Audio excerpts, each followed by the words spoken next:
Are you ready to discover the secrets of one of the hottest hard supports right now? Get ready to learn how Clockwerk has been dominating the competition and how you can use his unique and versatile toolkit to steal everyone's MMR. Let's dive into what makes Clockwerk hard support such a powerful pick. Clockwerk's skill build was nearly the same for all pro players during the Bali Major. They max Battery Assault first since it's so strong in the early stages of the game, especially in the laning phase. Next, they max Rocket Flare for the extra damage and lower cooldown, allowing you to scout around the map more often. Nearly everyone skips the talent at level 10 to instead put the last point in Rocket Flare. Then, they get the right talent at level 11, which decreases Rocket Flare's cooldown by 2 seconds. After that, it's usually normal business skilling spells. For the level 15 talent, it's pretty evenly split whether pros take the left or right one. It just depends on the game. For starting items, there isn't much variation either. A usual build is something like 1 or 2 tangos, a couple of branches, a blood grenade, a sentry ward, and a salve or stick.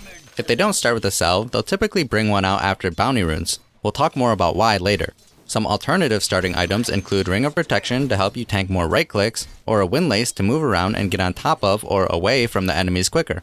As for their item builds later in the game, this is one of the great things about a hard support Clockwerk. You don't really need any specific items to have high impact. Your spells alone offer so much utility, so any items you do have is just icing on the cake.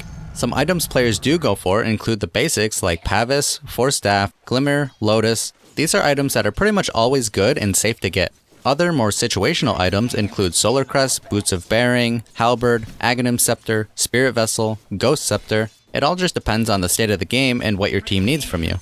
Let's look at how a hard support Clockwerk is played in the early game. During the laning phase, the main thing pros do is run at the enemies with Battery Assault. This can be pretty strong early on, but only if you're able to isolate a single enemy hero. Running into 2 heroes and a creep wave won't allow Battery Assault to do much damage to anyone. But the goal in the first few waves isn't actually to output as much damage as you can. This move has a different purpose. What this move really does is allow space for your carry to farm freely. As you can see here, Toronto Tokyo doesn't actually do much damage to the enemies with his Battery Assault. In fact, this kind of looks like a bad move since he took so much damage and dealt barely any. In reality, this was a great move because it made the enemies spend time hitting him instead of his Morphling or denying creeps. This led Nightfall to getting every last hit on the first wave, and after healing up a bit, Toronto Tokyo goes back to do the same thing again. And remember earlier how we talked about sometimes players will bring out a salve right away? Although Toronto Tokyo doesn't have one here, it is for situations like this where Clockwerk runs around tanking spells and right clicks from the enemies, as he should. With the salve, he can just back up and heal for 10 seconds or so, then go back to creating more space for his carry. Once you get some more levels, even as early as level 2 with Battery Assault and Power Cogs, you can really start looking for kills. Here we can see Insania making it go on the enemy right when he gets level 2.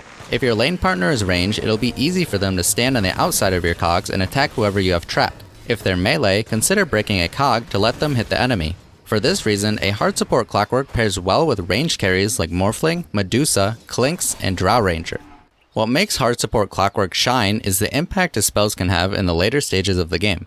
Rocket Flare. This spell is so simple and uneventful, but it's OP, being able to scout any part of the map from anywhere. And after the rocket lands, it provides vision in the area for 6 seconds. And it even gives some vision around the rocket as it's flying to its destination. So, you can send it to a lane and also scout the jungle while it's traveling. Rocket Flare is especially useful for checking Roche and delaying the enemy from doing it.